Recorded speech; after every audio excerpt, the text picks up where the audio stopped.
Hi, I'm Ricky. I'm Jayme. And today we're talking about what is fair and what isn't. Raise your hand if you've ever said, it's not fair. Come on, that should be every single hand. We've all said that at some point in time in our life. Studies show that our idea of what's fair and not fair starts at the age of 3 or 4. Wow, that's pretty young. Yeah, so if you're a 3 or 4-year-old, welcome to the internet. You know what's fair and what's not fair, like ending the segment. Totally unfair. A lot of things that we had planned, it's not fair. Why would you end it? Why would you end this segment like that? It's not fair.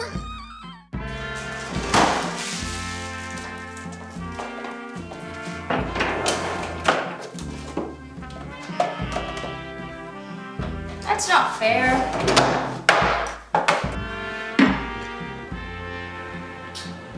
Oh, come on, that's not fair.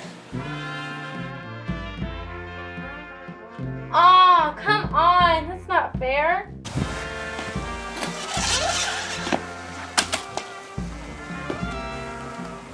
That's not fair.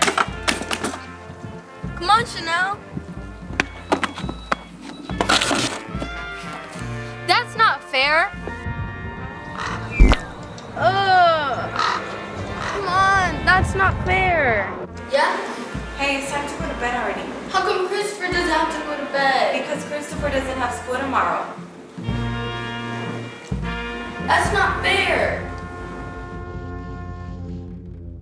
You guys, I've been at an amusement park all day, and I just stood in line for 2 hours, and the ride broke down. Done. They were like, you guys should better leave. Guys, I wanted to scream. I wanted to cry. I wanted to grab whatever was in my reach and start throwing it everywhere. Because you know what? It's not fair. Okay, it wasn't really 2 hours, more like an hour and 15 minutes, but still, that's basically the same thing. And you know what? It's not fair. It's not fair. And then I got to thinking. What I'm saying when I say this isn't fair is this isn't fair for me. This isn't fair for the 115 minutes that I spent waiting in line for this ride. Rather than thinking about the attendant who's been working here all day, who now has to deal with 200 people that want to rip his head off. But really, Jesus calls us to something else, right? He calls us to think about other people more than we think about ourselves. What's fair for that attendant? What's fair for someone else? You see, we've got another word for fairness, right? We call it justice. Justice is thinking about what is fair for someone else. That's not fair for me, or that's not fair for someone else. If someone cuts in line in front of me, I'm gonna be all kinds of up in arms. But what if they cut in front of the person behind me? Am I gonna have that same reaction? Am I gonna be thinking about what's fair for that person? What about when your sister gets blamed for something that you did? Is that fair for her? What are you gonna do? You gonna let her take the fall for it? Or are you gonna fight for what's fair for her, even if it costs you something? How about the next time you're upset that you didn't get a hoverboard for your birthday? You think about what's fair for your parents who worked their butts off to make the money to get you what you did get. Why don't we think about someone else? You know, guys, that takes courage. It takes a lot of courage. Because listen, I'm a small person. You can't see it. I'm like 4'11". I'm a small person. If I don't look out for myself, who's gonna do it? But in thinking about myself, I'm missing an opportunity to love someone to Jesus. So instead of taking this time to feel upset, throw things, and cry, why not take an opportunity to connect with the attendant, to make their day, to let them know that, yeah, someone might be a jerk to you because of something that's not your fault. Don't miss opportunities to fight for fairness for someone else. Today we are justice come to life. Do we look like Lady Justice? Flawless execution. So, typically Lady Justice is blindfolded to show that justice is impartial and equal. To demonstrate that, we are going to do a blind justice challenge. In the blind justice challenge, we have 1 minute on the clock, and wearing blindfolds, we have to choose blocks to place on the scale to equal 1 pound. You can't talk to each other about what you're choosing. Place the weighted blocks on the scale in front of you. The goal is to make both scales be equal. Because whatever the difference is between the two scales is the weight of crickets. Must eat. Oh, that must be what these are back here for. That's what those crickets are for. Okay. Don't look at it. It looks so bad. Don't look at it. Don't. Okay. Oh, it doesn't smell as bad as you'd think. Don't smell them. Oh, they still have their eyes. That bothers me. They look like crickets. It smells like dog food. Okay, so let's get blindfolded. Oh, blindfolds, right. Out and blindfold check. How many fingers am I holding up? I don't know. Great. Okay, so let's start the challenge. Is there a minute on the clock? Yep. Great. Oh, we're going. Are we going? We're going. I have a feeling we are both gonna eat a substantial amount of crickets today. I don't know how much things weigh. Whoa. Oh no, okay. I think, ooh, that feels too heavy. That feels, oh no. Ah! Okay, that's my guess. Okay, I'm just gonna go with that. The sound of our impending doom. Okay. My crown All right, and my beanie. let's take a look. How did we do? Oh, what'd you do? No, I was so far off. I had 9 ounces. You were so close, I was Jayme. decently close. Mine's at 9. Jayme's is like at 14. So that's 5 ounces of crickets that you guys have to eat between the two of you. I've doomed us all, Jayme. I'm so sorry. You guys were close. The right answer is this one, and that one makes a pound. Ooh, snacks. Who's ready for a pop quiz? Hey, it's Quizman. Those are awful. I hit a hard part. I'm the Quizman. It's still in my teeth. Lady Justice, what a gal. She's typically depicted with 4 things. Which of these things is she not typically depicted with? Is it A, a blindfold, B, a clock, C, a scale, or D, a sword? Did you pay attention to that last bit? If you said A and you paid attention to that last bit, you didn't pay attention to that last bit. If you said B, then you are correct. Lady Justice is typically depicted with a blindfold to be impartial, a scale for balance, and a sword for authority. That's how the world depicts justice. How does the Bible depict justice? Let's cut right here and go do something else so I can get some water for that cricket taste in my mouth.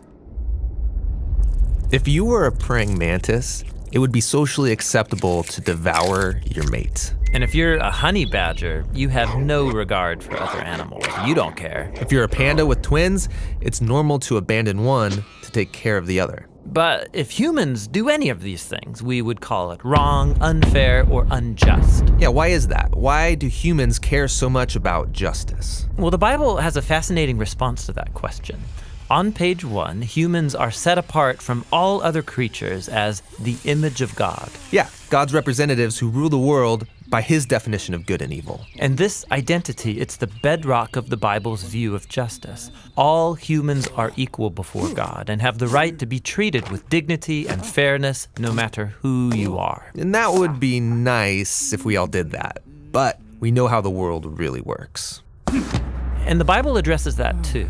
It shows how we are constantly redefining good and evil to our own advantage at the expense of others. Yeah, self-preservation. And the weaker someone is, the easier it is to take advantage of them. And so in the biblical story, we see this happening on a personal level, but also in families, and then in communities, and in whole civilizations that create injustice, especially towards the vulnerable. But the story doesn't end there. Out of this whole mess, God chose a man named Abraham to start a new kind of family. Specifically, Abraham was to teach his family to keep the way of the Lord by doing righteousness and justice. Yeah, doing righteousness, that's a Bible word I don't really use, but what comes to mind is being a good person. But what does that even mean, being good? The biblical Hebrew word for righteousness is tzedakah, and it's more specific. It's an ethical standard that refers to right relationships between people. It's about treating others as the image of God, with the God-given dignity they deserve. And this word justice, it's the Hebrew word mishpat. It can refer to retributive justice. Like if I steal something, I pay the consequences. Exactly. Yet most often in the Bible, mishpat refers to restorative justice. It means going a step further, actually seeking out vulnerable people who are being taken advantage of and helping them. Yeah, some people call this charity. But mishpat involves way more. It means taking steps to advocate for the vulnerable and changing social structures to prevent injustice. So justice and righteousness are about a radical, selfless way of life. Yeah, and you find this idea all over the Bible.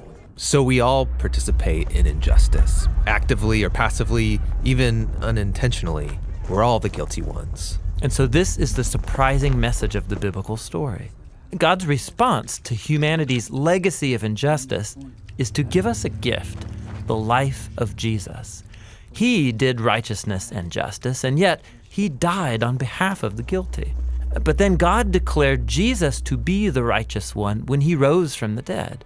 And so now Jesus offers his life to the guilty so that they too can be declared righteous before God, not because of anything they've done, but because of what Jesus did for them. The earliest followers of Jesus experienced this righteousness from God, not just as a new status, but as a power that changed their lives and compelled them to act in surprising new ways. Yeah, if God declared someone righteous when they didn't deserve it, the only reasonable response is to go and seek righteousness and justice for others. This is a radical way of life, and it's not always convenient or easy.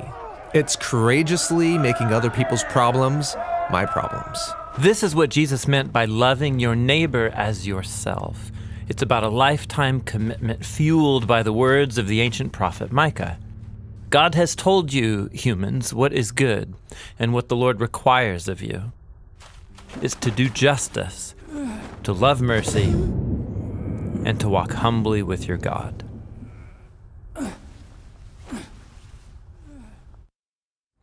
Hey guys, my name is Andre Austin, and it takes courage to love your neighbor and to make their troubles your troubles. But how do we do it? We take off the blindfold. Pray for God to open your eyes to justice around you. Where do you see it in action? And where do you see it lacking? The Bible says in Micah chapter 6, verse 8, that the Lord has shown you what is good. He has told you what he requires of you. You must treat people fairly. I'm going to say that one more time. You must treat people fairly. You must love others faithfully, and you must be very careful to live the way your God wants you to. God requires us to treat people fairly. All people, every last one. This cricket's name is Hampton. He had dreams of being a potato farmer, and now he is here on the Loop Show. All right, let's divvy him up. All right, 1 cup, 2 cup.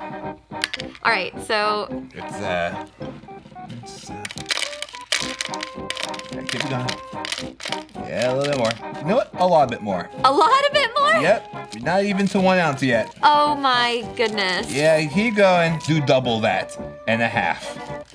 You're not even to 2 ounces yet, so keep it going. All the cricket residue is just coating my fingers. One is staring at me, it's going in your cup. A little bit more. All right, that's it. That's almost an entire cup of cricket. That's 2.5 ounces? No! Jayme, no. That's not how ounces work. It can't be how ounces work. This is just awful. Oh my gosh, I need quite a bit more. Yeah, it's always easier to see what you're doing whenever you're not blindfolded. Yeah! I don't even drink this much of water in one sitting, let alone a cup full of crickets. See, I would have much preferred it if we did it the other way, where we had to measure an ounce of crickets, otherwise we had to eat blocks. That would make this challenge a lot easier. But okay, hey, bottoms up, Jayme, let's go for it. 2.5 ounces of crickets. For the Loop Show. For the Loop Show. You know what? What? I'm just gonna use my imagination. I just went for it. These are delicious sunflower seeds that we are just consuming.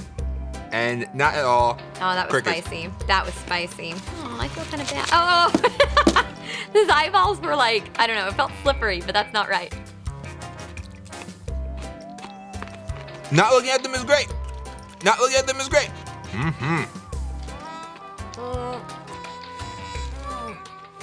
It's falling out of my mouth. Jayme, all you gotta do, just fix your mind on the idea that these are just sunflower seeds. These are just, you're eating peanuts. They're so good. Jayme, just don't look at it. Just look at me, let's have a conversation and enjoy some crickets. It's really just the flavor and the texture that's getting me. Tasted like cricket. Trail mix. It's just like trail mix. Like a bunch of crunched up trail mix. It's just like that. It'll change this whole experience. Bottoms up, Jayme.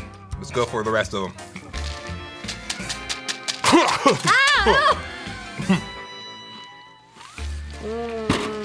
So that's time to think about not being fair. Ask yourself, Am I eating crickets right now? Probably not. If you open up your eyes, you can see the way that God designed justice and fairness. Clearly, you can see it. God spit off your. Oh, I spit one. It's in my hair. It's in my hair. Open up your eyes. Justice is a beautiful thing. Enjoy it. And, blech.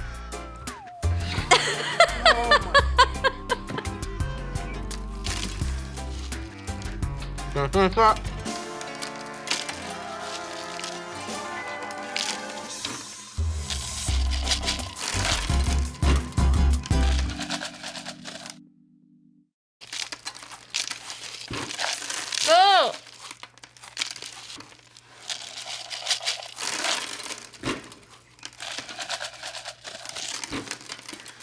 All right, that's a cut. You A have, cut? you have earned a break. A what? Some water. And That was a what? Oh man.